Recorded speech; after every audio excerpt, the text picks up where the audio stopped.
Now, in conclusion, I will turn towards this ultimate self that Iqbal is talking about, which is duration par excellence. It's going to be necessarily speculative and requires still a lot of work to develop.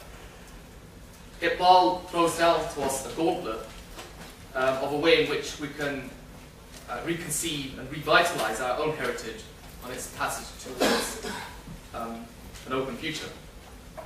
The divine self, well, relates not to the not-self, to the other than divine self, not as a confronting other. What is other than God is not thereby completely detached or independent of it. In particular, God does not confront nature as a competing, opposing force. Rather, nature is to the divine self as human character is to human self. I think it's one of the most important sentences in the whole of this chapter. That nature is to the divine self as human character is to the human self. The word, of course, that we read in the Quran is sunnatullah. God talks about his laws as his sunnah. And sunnah is inaccurately and problematically translated as law. And it's very revealing, it's very interesting that, again, many Muslims of our generation, 20th century, have translated it in that way. No doubt because of the influence of modernity and particular science. But sunnah, we talk about the sunnah of the Prophet, peace be upon him. In that respect, we get an accurate from this, the practice, it's the behavior, it's the character. It's the things that he says, the things that he does, and the things that he omits. So similarly, the sunnah of God is the character of God, the behavior of God, the pattern of God. Now this character, this nature, is a continual process of growth, moving ceaselessly into the future, actualizing its infinite possibilities and potentiality. To know nature, then, is to know God's character. To participate in the creative flow of nature is to participate in God's creative activity.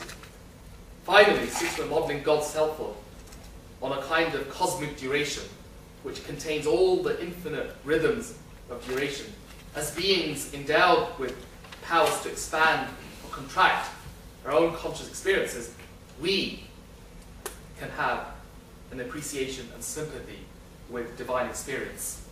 And here I want to quote a passage from Bergson's wonderfully written Introduction to Metaphysics, which I recommend all of you to read. It's highly readable and it's a supreme example of this literary genius.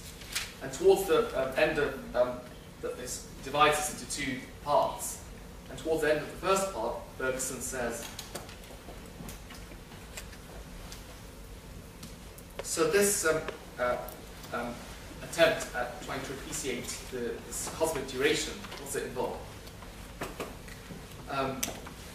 Far from leaving us suspended in the void as pure analysis would do, this brings us into contact with the whole continuity of durations, which we must try to follow, whether upwards or downwards.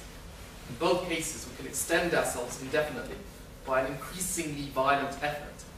In both cases, we transcend ourselves. In the first, we advance towards a more and more attenuated duration, the pulsations of which, being rapider than ours, and dividing our simple sensation, dilute its quality into quantity. At the limit would be pure homogeneity, that pure repetition by which we define materiality. Advancing in the other direction, we approach a duration which strains, contracts, and intensifies itself more and more. At the limit would be eternity. No longer conceptual eternity, which is an eternity of death, but an eternity of life.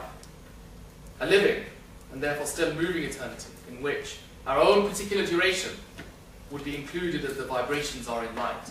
An eternity which would be the concentration of all duration, as materiality is its dispersion. Between these two extreme limits, intuition moves. And this movement is the very essence of metaphysics.